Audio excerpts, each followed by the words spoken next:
Can we? Okay.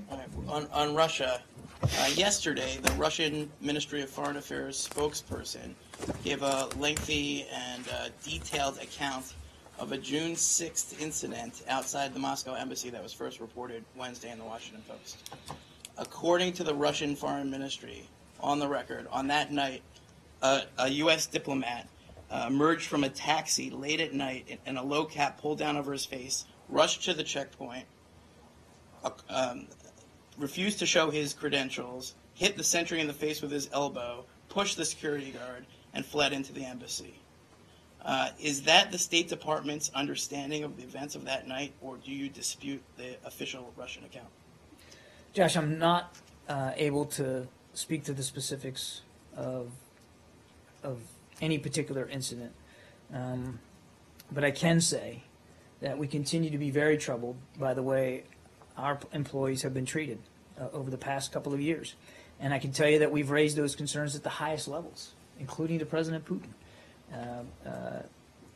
They're in Moscow. Harassment and surveillance of our diplomatic personnel in Moscow by security personnel and traffic police have increased significantly, and we continue to find this unacceptable.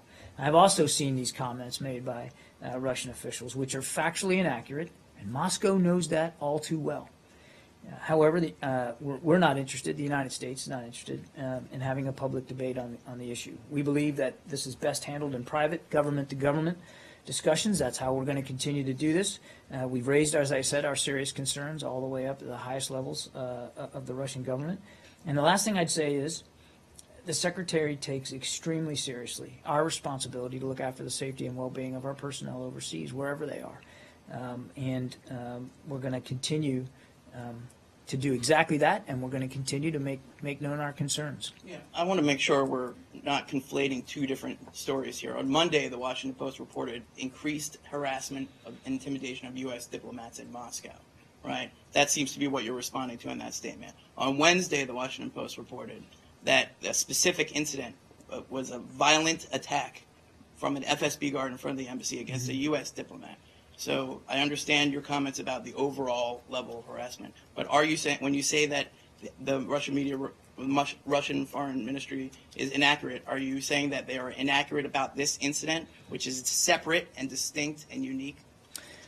Josh, I'm aware of both stories, and my answer was in response to your question, and also in response to our larger, broader concerns about harassment.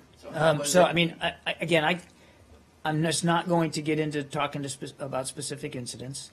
We're going to handle this the way we believe it's appropriate, which is not to get into a public debate, but to do it in government-to-government discussions. And I just am not able to speak to the specifics of any individual incident, one way or the other. But to be clear, you're saying that the Russian accounting of that incident is inaccurate. Is that right? What I'm saying is that we've seen comments by Russian officials over the last several days. I'm talking about this specific comment from yesterday. I understand. This June 6th incident. We have seen comments by, I've seen it, And is Josh. that comment inaccurate? Josh, I've seen the comment. What I'm telling you is we've seen several comments by Russian officials over the last several days, which they know all too well are inaccurate.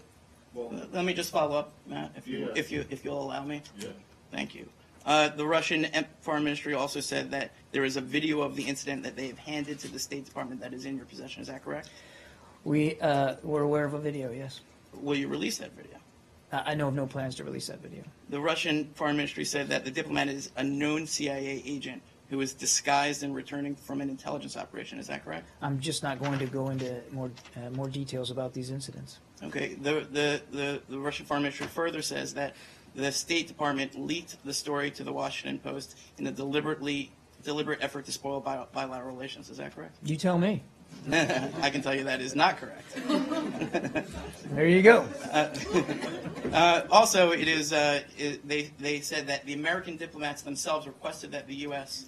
embassy be guarded by a Russian police guard, including FSB guards. I know that this is not uncommon for local guards to defend U.S. diplomatic facilities, but at the same time, has there ever been, to your knowledge, or is there now, an examination of whether or not having Russian police and Russian FSB guard the U.S. Embassy in Moscow should be continued as a policy. I'm not aware that that's under consideration, Josh, but as you rightly said, it's not uncommon at all for our posts overseas to have local security forces on the outside. Of course, we have Marines that are inside, but it's not uncommon for us to have local security forces of whatever stripe is appropriate per country we're in, provide a measure of security outside. That's not uncommon, and I'm not aware of any consideration or review of that policy with respect to our post in Moscow. Can you just say if the diplomat is safe and sound and in good health? I'm not in as I understand, again, look, I really don't want to get into talking about specifics, specific incidents. Apparently, yes, apparently it's out there. You've rightly noted that, but I'm just not going to talk about the details of it. I'm sorry. Well, then how can you tell us that it's factually inaccurate? Because we know it is. Well, because we know because we know, and they know that their comments, there are many of their public comments that are inaccurate, and they know. And I am not going to get into a public debate about what those are. We don't know which of the comments are you're referring to. So, and I mean, are you saying the entire story that was told that she relayed is inaccurate? Matt, I'm not going to get into the specifics of these incidents. Well, then don't tell us that it's inaccurate, and expect us just to believe that. If you can't tell us what part of the story that she told is wrong, was there an incident? There have been many incidents of harassment. I'm not going to speak to specific incidents. There have been many incidents of harassment. There have also been many comments made in the last several days by Russian officials about those incidents, and many of those comments are factually incorrect. And we're going to take this up with them, this inaccurate depictions. We're going to take this up privately, government to government, the way we think it should be done. So have you complained to them about them making their version of the story public? We have made clear and plain our concerns, not only about the comments, but more importantly about the incidents and the harassment. And how is that done? About the comments?